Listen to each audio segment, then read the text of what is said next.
event. As I've often said, some of you who have been with us before have heard me say this. This series is, to my mind, one of this city's great cultural treasures. By bringing authors together with readers, we create a space for important and engaging conversations, and we make the literary world accessible to the Philadelphia community. Tonight marks the kickoff of our spring season. We have about 35 author events planned over the next 5 months. We're going to welcome to the stage scientists, historians, novelists, travel writers, political commentators, poets, and so many more. There is quite literally something for everyone, and I do hope that you'll join us. Tickets are selling fast, I should say.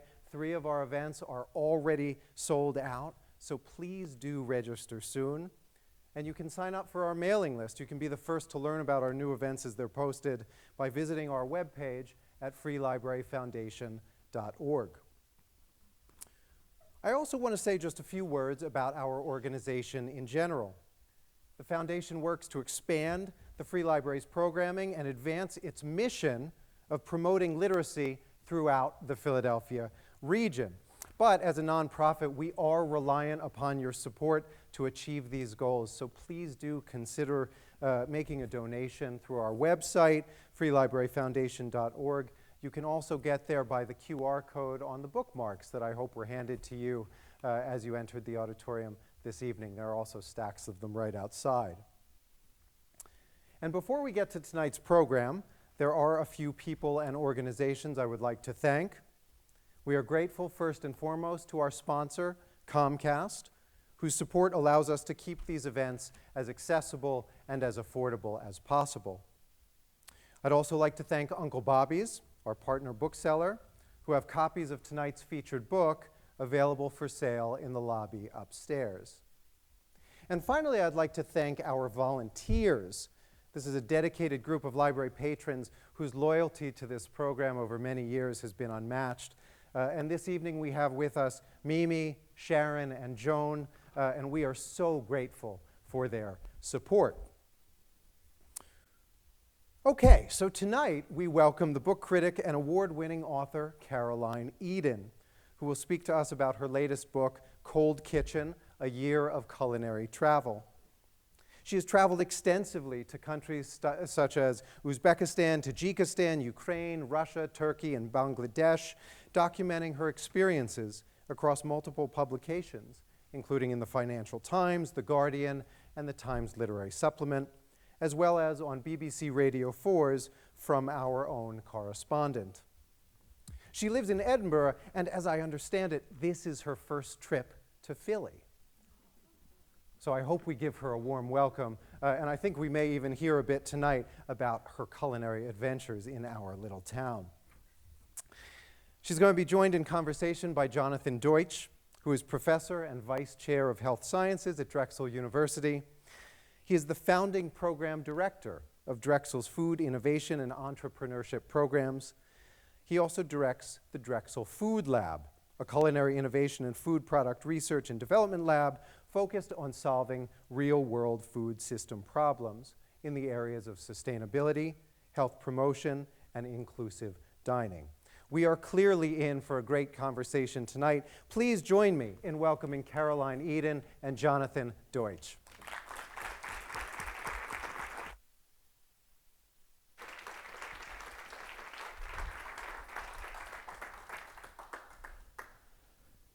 Hello, everyone.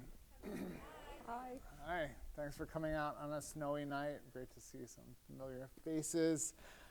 Familiar to me, maybe not familiar to Caroline yet, but they will be friends by the end of this. A few just announcements on my end as well. I'm here wearing 2 hats. One is professor of culinary arts and science at Drexel, so if you want to have conversations like this every day, you can come and study with us, undergrad, grad, in culinary arts and food science, nutrition, and so on. And I am also honored to co-chair the Council of the Culinary Literacy Center. I see one of our council members, Chef Clara Park, in the front row, and one of our instructors, Chef Tony Hicks right in front as well, and there's probably some other folks I can't see because of the lights. That's a great resource here, right here in this building on the 4th floor. There's a couple upcoming programs that I commend to you. One is called Discover Food Sources in Philly, the Community Grocer. The 5th installment will be held on Thursday, January 30th at 5:30.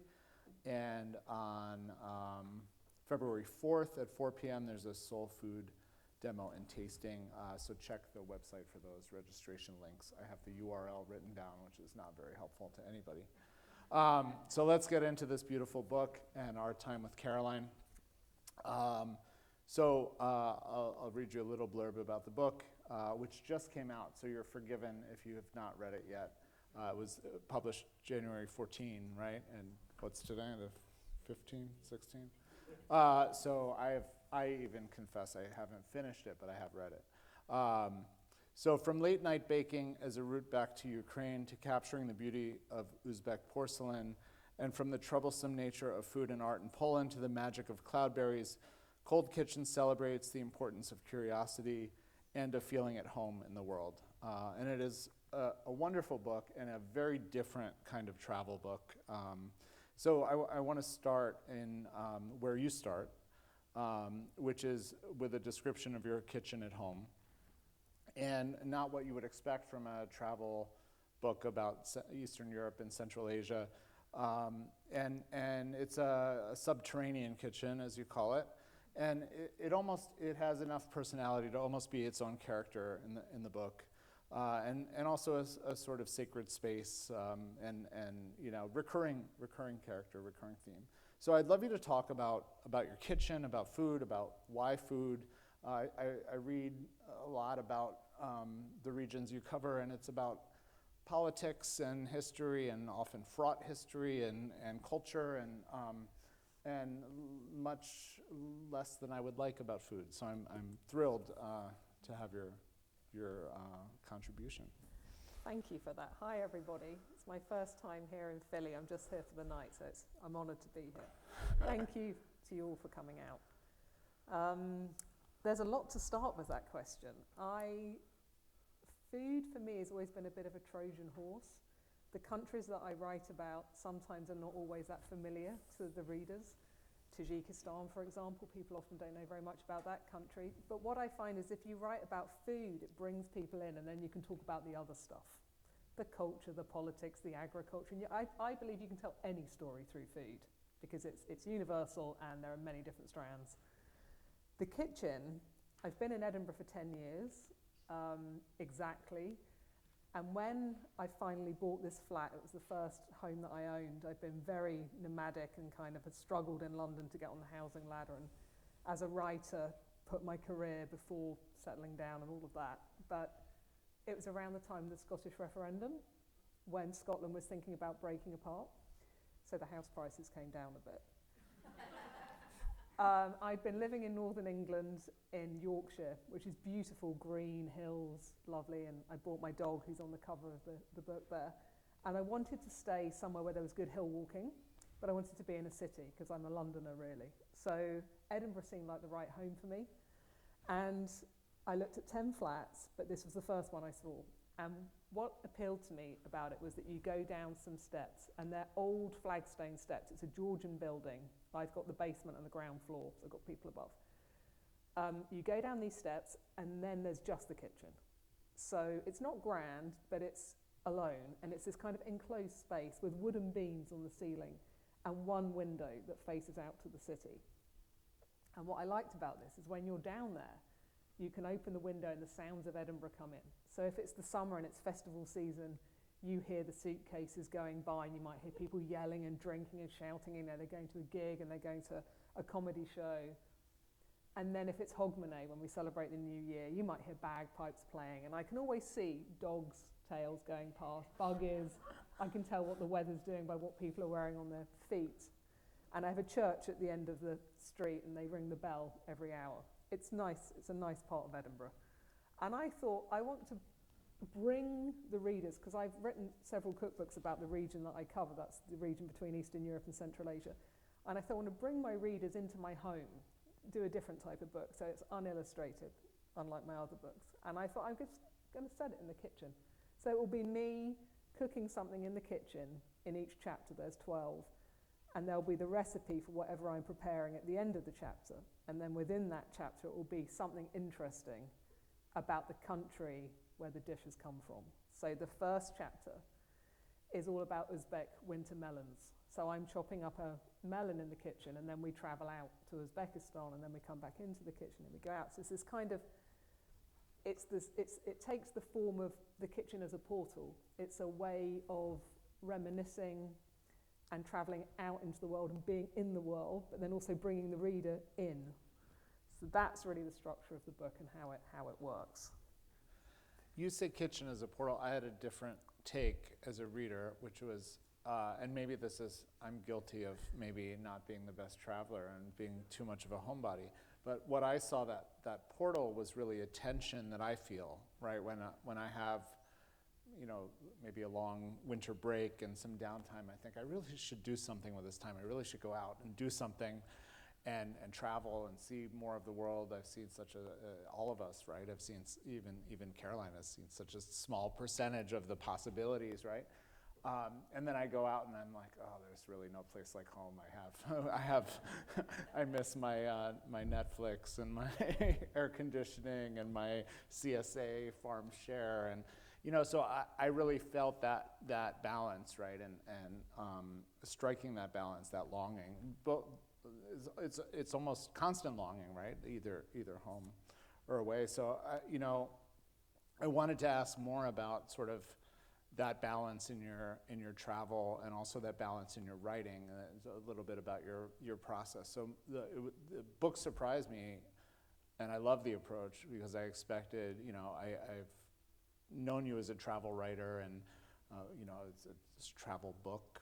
Ultimately, I think if you were at a bookseller's, it would be in that section. But it's so much about home as well, and I'm wondering, as you travel, are you writing on the road? Are you documenting things to take back to your home kitchen and doing the writing there? Take me through the process a little bit.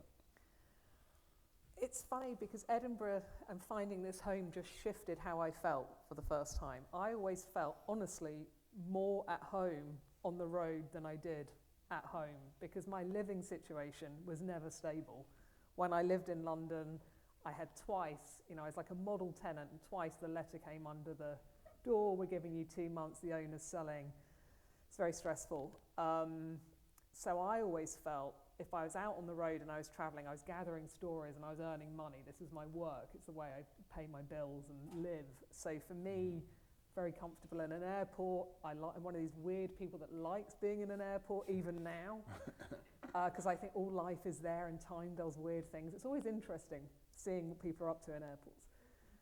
Train station's even better. I was at Penn Station for the first time today. It was a lovely station. And so when I finally found this home, I started to feel a bit, when I was overseas, I was looking forward to coming home and unpacking the things that I'd collected, spices or vinegars or rice or whatever, and putting them in this small pantry. I have a pantry.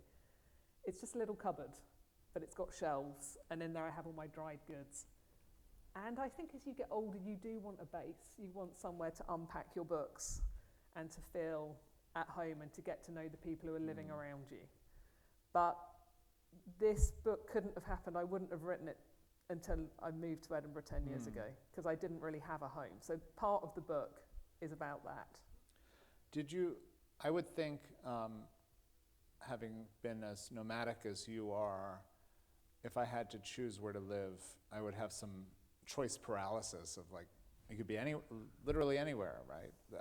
So I know you mentioned the housing prices, but beyond the practical, what made you choose Edinburgh? It's a beautiful city. Yeah. Has anyone here been to Edinburgh? Yeah, quite a lot of people. Quite a few, yeah. It's a literary city, has very good bookshops, it has nice cafes. Best of all, it has excellent access to the hills. So if you're living in London, it takes hours to get to good hill walking. So if you've got a dog and you want to go out and do some serious walking, it's a nightmare in southern England. If you're in Edinburgh, 20 minutes in a car and you can be out on spectacular wilderness for walking, and that's a big part of my life. I'm a big outdoors person. I like to be in nature, preferably not seeing other people. And in Scotland, that is absolutely possible. You can go to the Cairngorms, the big national park. It's an hour and a half away from Edinburgh, and you can walk all day and not see another single person. And we live in such a difficult age. I'm sure everyone through the generations has said this, but it does feel, with the onslaught of the digital element, difficult, I think, for lots of us. And for mental health, it's very good to get outside and walk, be in nature and hear birds. And the Scottish countryside is stunning. I'm English, but I think Scotland's got the best walking in Europe because it's so wild, and you see eagles in the winter when it's really thick snow. You see mountain hares, they're everywhere. And you know, I'm an urban person essentially, but to see those things is wonderful. And there are curious things growing up there. I have an essay in the book about the cloudberries. Yeah. So I stumbled upon a very rare cloudberry in the Cairngorms, which was an incredible moment. So you mentioned the organization of the book, which I thought was also fascinating. So it's organized by the calendar. There's 4 seasons, and there's 3 chapters per season, each representing a month, basically, and starting with winter. And it's very tidy, right? There's a parallelism, a symmetry to the book that's really comforting, right? The combination of this subterranean kitchen and the sort of the stories of the book are unpredictable, right? But the format is predictable. Each one is going to have sort of kitchen scenes and stories from the road and a recipe, finishing with the recipe of your own or of a friend or a noted author. But life is not orderly and neat and tidy.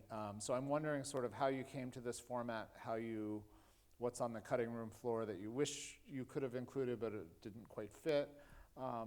Was it easier to write with that kind of format, or was it a struggle to sort of fit a messy and peripatetic life into this neat grid? And also about the writing, where did the writing happen? How did it happen? We can get to the writing later.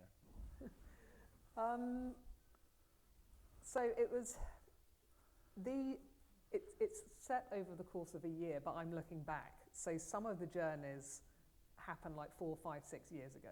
Some of them happened a year ago, but they had to happen in the right season to work in the book. So that was how I did it. So I think when the book first came out, people were like, how did you do all that travel in 1 year? And I said, no, it's not like that. It's like, we're a year in my kitchen. That was my first impression as well, until I sort of did the math on that, right? We're a year in the kitchen, but the journeys that I'm thinking about obviously happened at different stages before that. So that was a structural point. The other structural point is I've always been very strict, not in my journalism so much, but definitely in the books, that I only cover Eastern Europe to Central Asia. And I say only, this is more than enough, because you're including Turkey and Russia in this alone.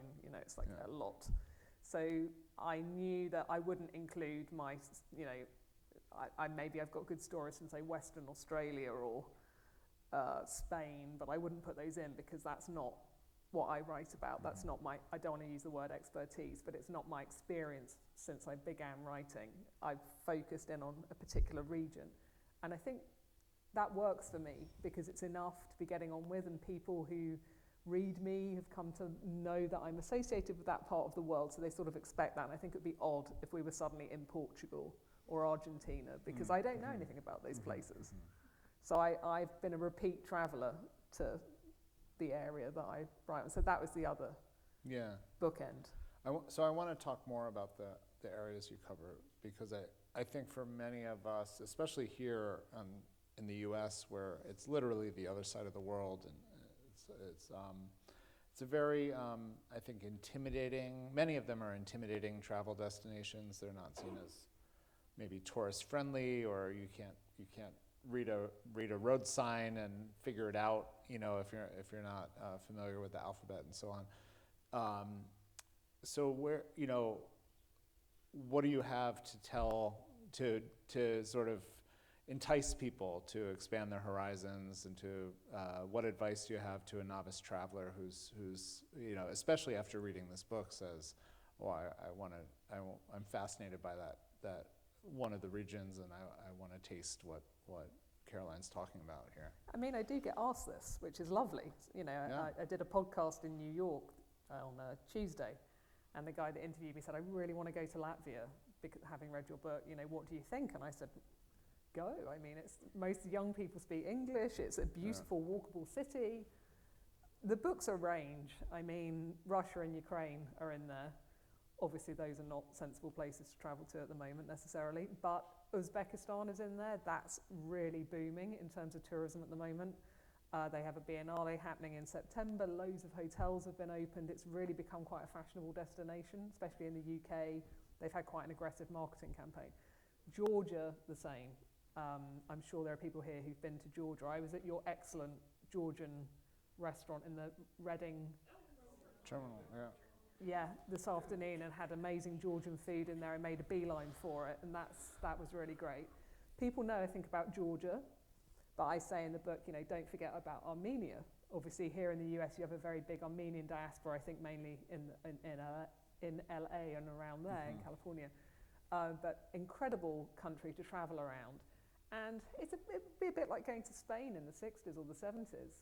The infrastructure isn't necessarily there, but you'd be surprised, with a smile and some willing and a bit of time, how far you can get. I think it's a range. Poland is in the book. Obviously, a lot of people go to Poland to trace their roots and things, but I love traveling in Poland. It's affordable, the train network's good.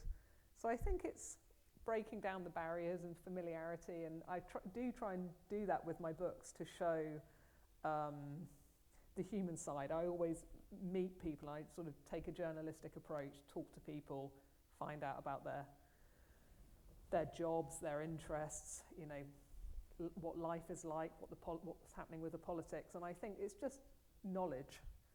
And I think there's only so much you want to read about France and Spain at the end of the day. Like, it's a big world.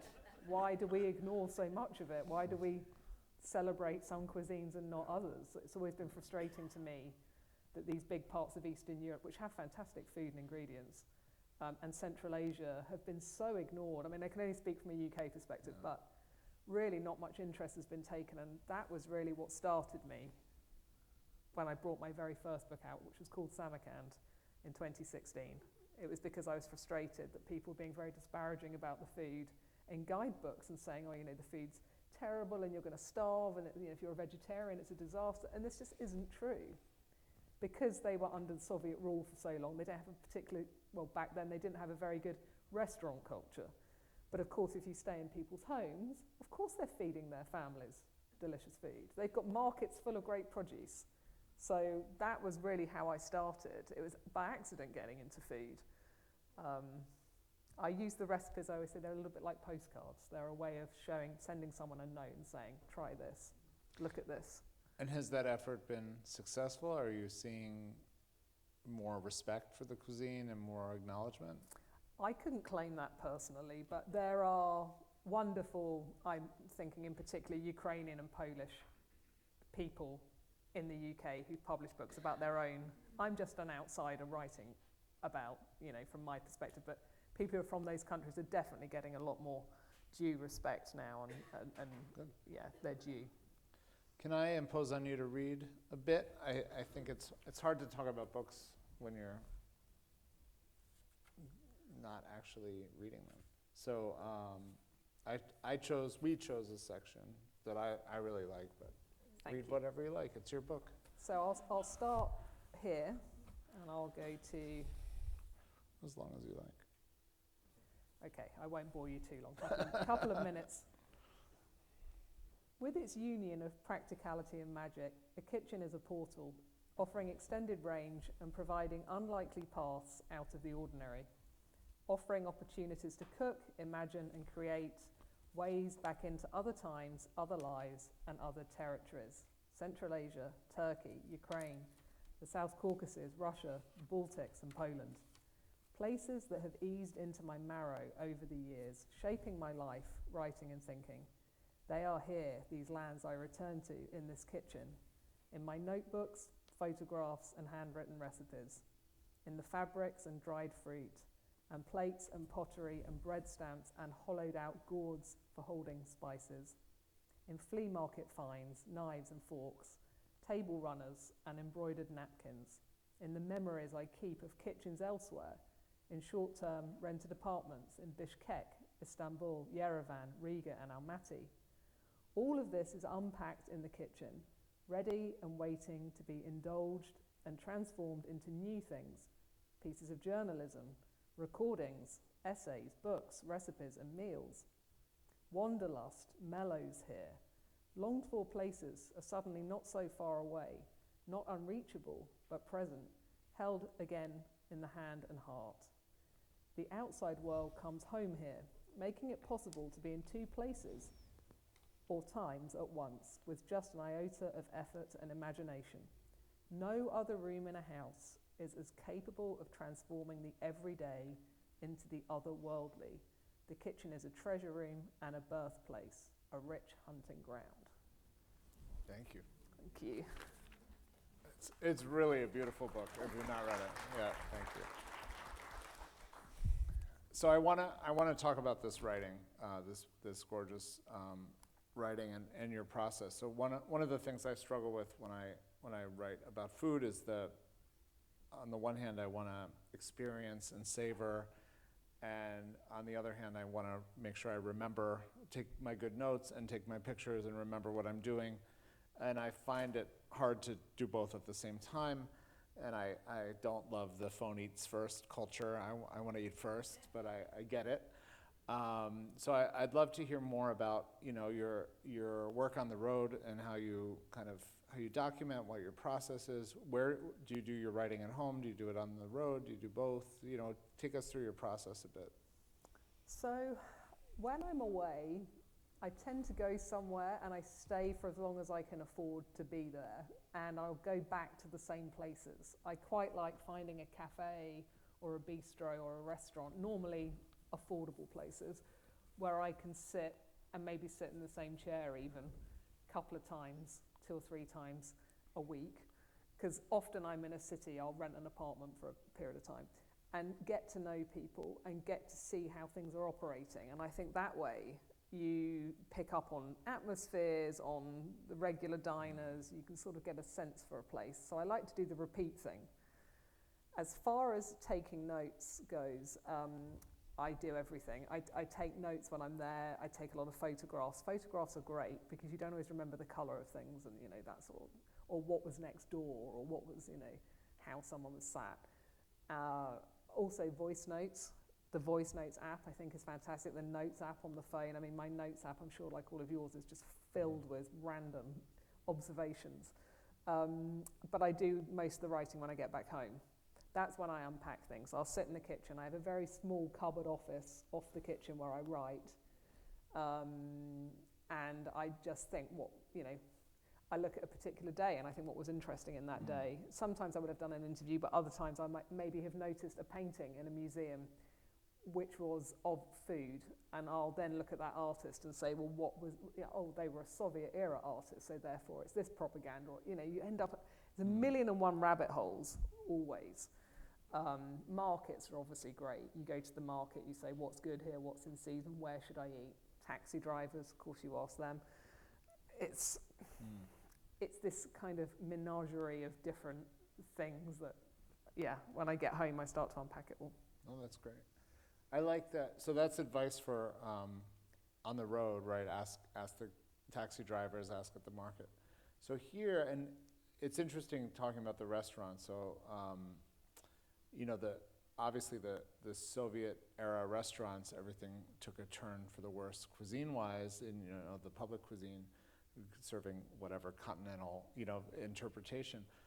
But of course here in Philadelphia and in New York and in LA, there's great food from the folks who got out of there, right, and can do their cuisine, and Northeast Philly in particular, and sorts. We have David Detmans here who's expert in all this stuff, so we'll pick on him later in the Q&A for restaurant recommendations. But I think, so one of the great things about food is we can be sort of culinary tourists here, very accessibly.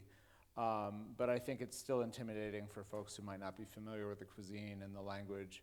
So where do you start in a restaurant where it's not home cooking, you're not served whatever, you have some choice, and you may also be typecast as less adventurous than you might actually be once they realize you're not speaking the same language or looking like they are, right? I think, well, first of all, I have to say, and I hate to say this, but if you're not familiar with the language, I mean, I can't read Polish.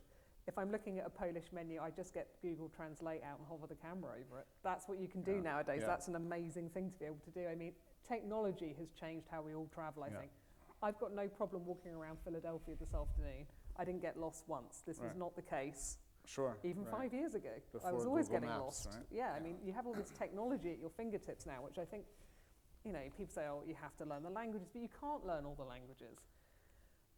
So that's a useful tool. I think often you get pictures on menus and you can do the pointing thing. People don't mind, as long as you're polite. Mm-hmm. Most serving staff in countries will speak some English, or someone working there will.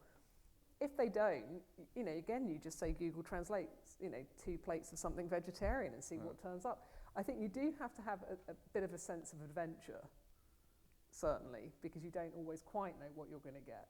But often, say you're in Turkey, it's wonderful when you go to a locanta and everything is laid out in a glass case, and you can literally just point at the dishes and take what you like.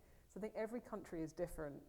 The old Russian canteens are fascinating in themselves, and a lot of the countries I write about, while we're very much trying to move away from using terms like post-Soviet, the food culture melds and the food traditions are still spread across Eastern Europe and these countries, because people serve what their grandmothers cooked still, and they've got attachments to this, and of course they have, and there's nothing wrong with that.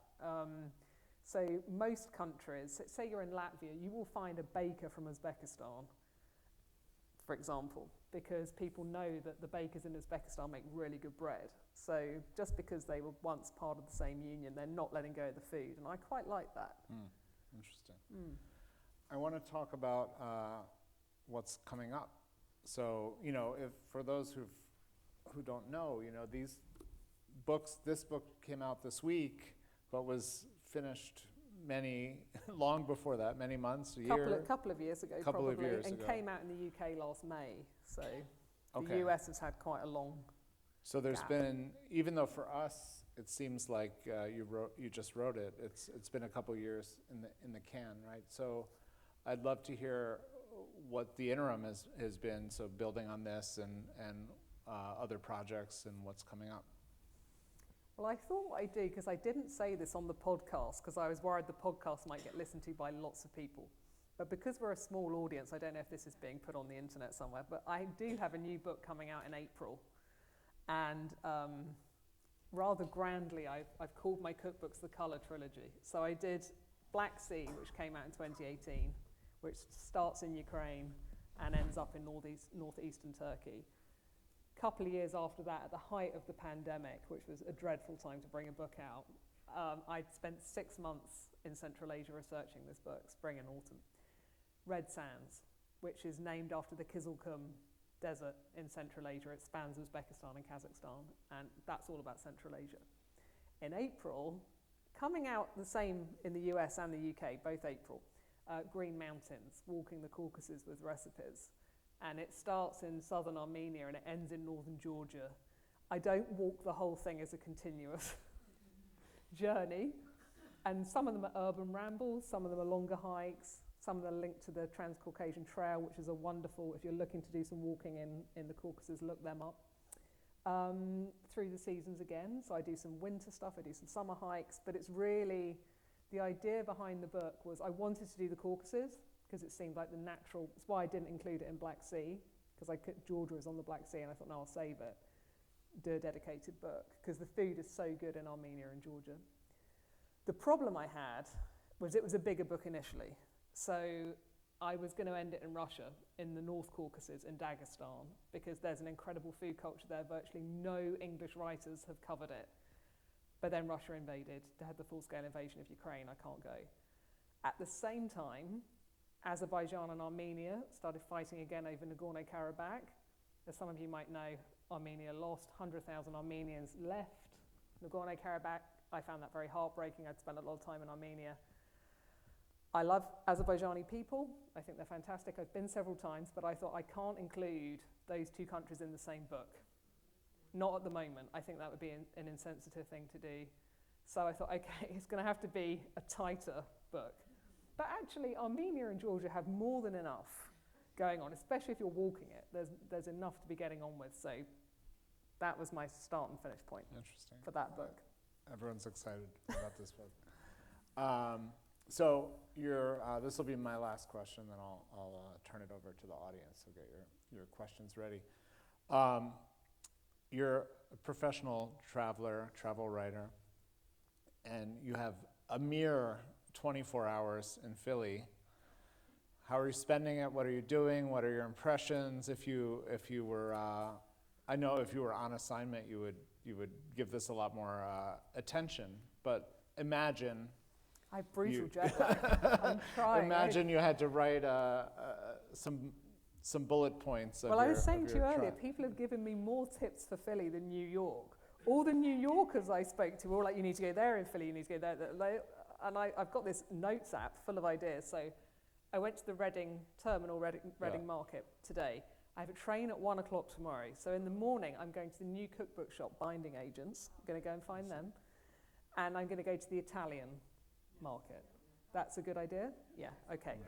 And I think I can't do much more than that, because I also just like to wander around and look at things, because the buildings are fantastic here. I just want to see the architecture and, put some miles under my feet. Including this building. Yes, including this building. It reminds me of the British Museum from a distance. It's absolutely fantastic. So yeah, I just want to drink it in, and I hope the weather's going to be relatively kind. Okay, so I don't know the forecast for tomorrow. I'm sure it won't be warm. No, I can tell you that. Milder? Oh, good. Okay. Good. It will be warm. So we're going to get to questions. I will say now, you know that Caroline has a few hours in Philly in the morning, and we'll head to South Philly. So if you do have recommendations, feel free. I've given her some, but I'm not going to tell you what they are. So if they're reinforced, it'll be a good experiment. My instructions are to tell you that please wait for a microphone to ask your question so that it's picked up in the recording. And otherwise, I'd love to have a conversation. Question right up front. How did you pick, I'm not sure you said this, how did you pick those regions to center your career on, and why? Thank you, it's a good Great question. Briefly, I was a bookseller in London doing a master's degree and had to earn some extra money on the side. And this guy came into the shop. He ran a small guidebook company specializing in guidebooks to the Silk Road. I worked on a 900-page guidebook to Tajikistan. Previous to that, I'd traveled a lot in India and places in South Asia, but I knew nothing about Central Asia. And by the time I'd finished working on that book, I thought out of respect I ought to go and have a look.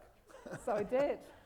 So you wrote a 900-page guidebook? I didn't write it. You worked on it. No, I did the publicity and the marketing. I see. I must make that clear. No, of course I didn't write it. I was thinking this is really skilled writing.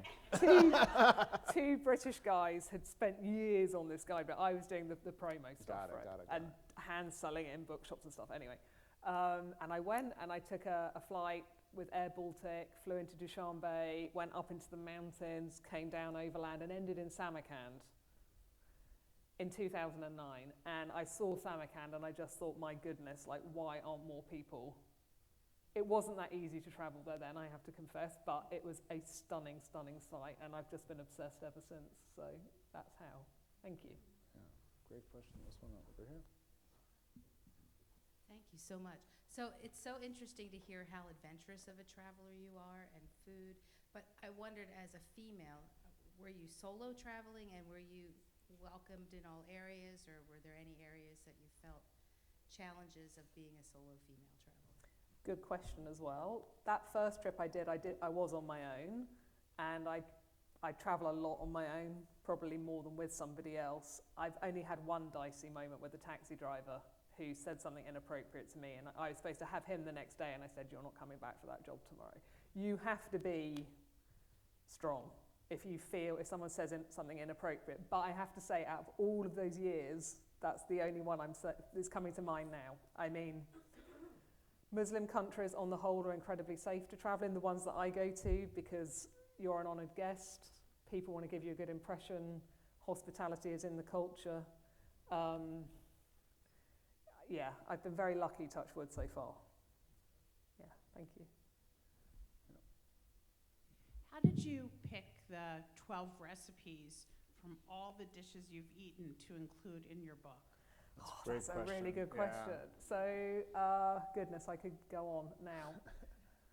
There's a chapter in the book about Kyrgyzstan. I was in Bishkek for quite an extended period, and when I was there was a political uprising that got very violent very quickly. Because I'd been there a long time, I wanted to write about my experience of this political coup. And I thought, what dish best sums that up? Well, the day before, my Russian teacher had taken me to her sister-in-law's for a big party, and we'd been served this rice dish of duck plov, it's called, it's like a pilaf. So I thought, that's the recipe to then talk about this political uprising that I happened to get caught up in. So it would have to have a reason, there'd have to be a hook in with the story, so that's an example of how to choose. But yeah, it's a lot. You could go many different directions.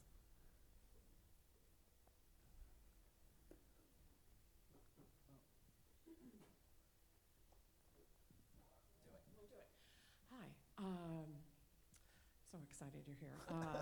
I've made lazy cabbage rolls from Samarkand so many times. It's Thank you. one of my faves, and then have followed all the other books. And what I'm interested in, and you said a little bit about it, like your Russian teacher introduced you to someone who blah, blah, blah. You know, in terms of how you meet the cooks and the people, and I mean, sure, you know, you could wander around the Italian market and someone, you know, when I first moved here from New York City, actually, all I said was, I moved here from New York City, and they started handing me cheese and all this other stuff to prove that Philly, you know, was better. And is it? I mean, in terms of that, yes. Yeah, yes. of course it yeah. is. I've been Of here course now, it is. like, It's a super long time. But, you know, just, I guess, making those kind of connections, or like other times when it just totally hasn't worked, and you've been like, oh. It's all about the homestays. So part of the reason I think this career has worked for me is because a lot of the countries that I travel in, I stay in a room with a family, and you have instant access to stories because you sit and you eat with your hosts. Sometimes, I mean, my books are very strange that, you know, it might just be an interview. There's an art curator once I asked to have lunch with, because the art that she had in the collection in the museum was all food, and I wanted to ask her about that, so I set a lunch up. Like, I'm a journalist, so I am quite good at finding angles and finding the right people to give me an interesting story. As I was saying on Tuesday when I did a talk in New York, we all steal stories, writers. Like, there is an element of that, because you're telling stories. Obviously, you must be very careful and do it with empathy and respect. But that's what you're doing. You're recounting something. Again, there are so many different ways you can meet people. It's harder in the West, I have to say. Like, I wouldn't be able to do my job here because I don't know anything. I'd have to live here. But the countries that I go to, I've been returning to them since 2009 and going back again, and I've got friends, not everywhere, but in many countries. The Riga chapter in the book is all about a cafe which I fell in love with, which I kept going to, and it was all about the man who set it up, who was caught up very tragically in the Soviet regime, but he was a wonderful person, so I made that chapter about him. And that's what I think, what I'm saying about food. You can talk about anything, because we all eat 3 times a day. We've all got opinions on it. It's in every aspect of our lives. Some of it's good, some of it's bad. I do believe we mustn't leave the bad stuff out. We have to not make it all light and fluffy, because that's not reality. Yeah, and I think that's a problem in food writing in general, is it's very rose-tinted often. we've all been hungry and struggled to pay bills, and that's the reality a lot in the countries that I travel in. So you've got to tell the truth.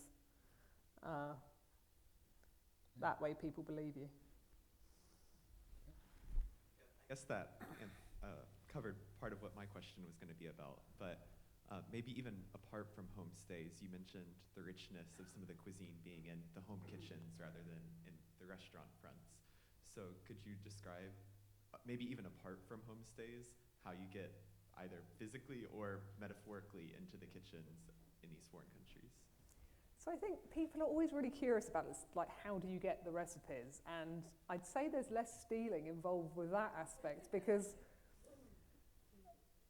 the Central Asian kitchen is not wildly varied, actually. I'm so jealous of all the Central Asian restaurants you have here, because we in the UK don't have a very big diaspora. But if you look on the menu, it's normally quite similar. So you have manti, which is like dumplings. You'll have the naan bread, which is the golden discs of bread. You'll have the kebab. You'll have certain types of salad. And often you can unpick the flavors pretty simply. So there's a very famous Uzbek tomato salad. And it's just tomatoes with some white onion and purple basil, and maybe with some sunflower oil. Georgia, the cuisine's much more complex, for example, and then you might need to ask more questions. But really, because I'm a journalist, sometimes it's a case of just unpacking things and doing research at a desk as well. So it's sometimes like, what is the traditional recipe for this? And sometimes I might put a spin on it. If we can't get a certain ingredient, say in the UK, I'll make it slightly different. And I can never claim to do anything authentically because I'm not from the countries. So as I said earlier, the recipes are really like postcards from a certain thing which I've eaten with a person who's telling me a story. It's a bit of a mixture, I'd say. We have time for a couple more. Yeah, Claire. Question in front, and then another one in the middle side.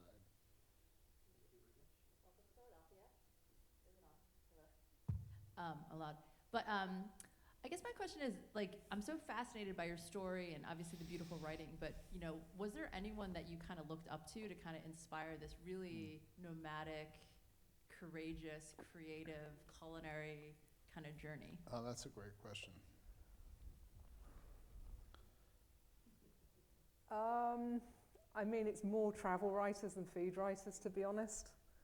My mentor has been Diana Henry, the British food writer. We became friends. I was very nervous. She was giving a talk in Edinburgh when I had the idea for Samarkand, and I was with someone and they said, just go and talk to her. And I said, I can't, I'm too shy. And they said, just go and talk to her. And I said, I've got this idea for doing this book on Samarkand. And she said, you should definitely do that. That's the region people are interested in. So she kind of gave me the encouragement. But I'm a really eclectic reader because I was a bookseller for 7 years and I love books. So I think, I don't know, I have a lot of journalist friends who are much braver than me, who are in war zones and doing that sort of reporting. And I think there's great food writing out there. A lot of it's here in America. Like, I love Mark Kolansky, for example, like his deep dives into salmon and cod and salt. I love that kind of like real detail. Anya von Bremzen, I know her, I've met her, we've had dinner in Istanbul. I love Olia Hercules, my Ukrainian food writer friend. Yeah, I think the travel writing's where it's at for me though, because I like it when people drop in with an outsider eye and report back, as long as they're doing it in a respectful way. I think that there is a value to that still, and food is such a good vehicle for doing that. I'm not sure if that quite answers your question, but thank you. Yeah. I think, David, did you have? Oh, thank you. I'm also very curious about your recipe development process, and if you spend time with cookbooks. There are lots of cookbooks from the Soviet period and after that are really, I find, fascinating, but also very strange. Some of them are not with proper measurements and everything. Like, you have very to really pictorial, some of them, aren't they? I've got these postcard books that you get with like a recipe on a card. I don't know if you've found some of those in thrift stores and secondhand bookshops. Yeah, I have a different question though. I hope I don't know if you could maybe. I'm really curious about. I really enjoyed your Red Sands book. Oh, thank you. And I, especially the walnut orchard or the walnut forest section. I wonder if you could tell us anything about an experience that you had, a food experience that you felt like this is something that's been going on for 1,000 years or 2,000 years, and this is something incredibly unique to Central Asia. I'm just thinking in terms of the local produce there, like walnuts and apricots and pears and things like that. Well, it's the fruit, isn't it? Because Kazakhstan is the home of the apple. A lot of great American, Michael Pollan has written quite a lot about this. We can trace quite a lot of our ancestral fruit that we eat today back to Central Asia and the Caucasus. And I think that's maybe why it's so good still. I had an incredible experience, I wrote about it in Red Sands, about meeting a botanist in the Gam Valley of Tajikistan. And he had a room to rent, so perfect. I'd heard about this guy, got in a car, went there, overnighted with him. His name is Mirzo Shah. And he had this incredible orchard of pears that were unique to him. He was grafting them and doing this amazing botanical, I'm not a botanist, doing amazing things with these pears. People are always very rude about pears in the UK. They would say, oh, you know, they're perfect for like 24 hours and then they're a disaster. You can never eat them. I think a perfect pear is like an exquisite thing. And Mirzo Shah's pears were unlike any other flavour. And of course it's about the terroir. And you eat something straight off the tree, almost whatever it is, it's going to be delicious, right? But his pears were incredible. And he was a poet as well. And he said so many amazing things, but one of the most incredible things was, he said, I'm never sending my sons to Russia. In Tajikistan, if you go to villages, all of the men of working age are working in Russia. This is almost exclusively in the poorer areas outside of the capital, Dushanbe. All the men go and they send money home and they live in pretty appalling conditions in Russia, doing construction work, cleaning the streets, doing the jobs that the Russians don't want to do, taxi driving, etc. Mirzo Shah said, Russian history is not our heritage. We are Persian and we're Afghan and we're Tajik, and my sons are staying here and they're working in the orchard with me, which they were, as was his brother, who was up on a hill in a tent with a flashlight protecting the walnut groves from bears. He said, come and meet my brother. And we went in the car, and this poor guy is up there in a tent in these really wild mountains, protecting the walnuts with a flashlight. And we saw a bear. I mean, I'm British, we don't have bears. Saw him tumble down the mountains. I mean, they were there. That's great. It's just an example of the sort of thing that you put yourself out there, what you might come across. But yeah, I think the fruit and nuts in Central Asia are really fascinating. And those walnut forests you mentioned are the largest ones in the world. And they are incredible, but also suffering from the climate emergency. We're at time, unfortunately. We could maybe sneak in one quick question if anyone has a burning one. Can you tell us another story? All right, yeah, another story would be great. A story to go out on, how about that? Well, let's all hope for peace for Ukraine. The book ends in Ukraine. I had a real quandary when I was doing this book because I've traveled in Russia a little bit and I've spent more time in Ukraine, but I was fortunate enough to travel on the Trans-Siberian Railway, and I really wanted to put that story in, and I thought, how can I do that at the moment, at a time like this? But that was then, and I thought as long as I put it in context and explain why I'm putting the story in, what the Russian government is doing, these appalling acts in Ukraine, I think I can include it because the story is so good. I had 7 days on this train. Half of that time was with a sergeant who was in the army, and I think about him now. What happened to him? Yeah. Anyway, there is a Russian chapter in the book, and it's got delicious hand pie recipe at the end that I'm baking in that chapter. So, great. Caroline, thank you for coming. Thank you to for having Philly, me. And I hope it's your first but not your last time Me here. too. Thank you.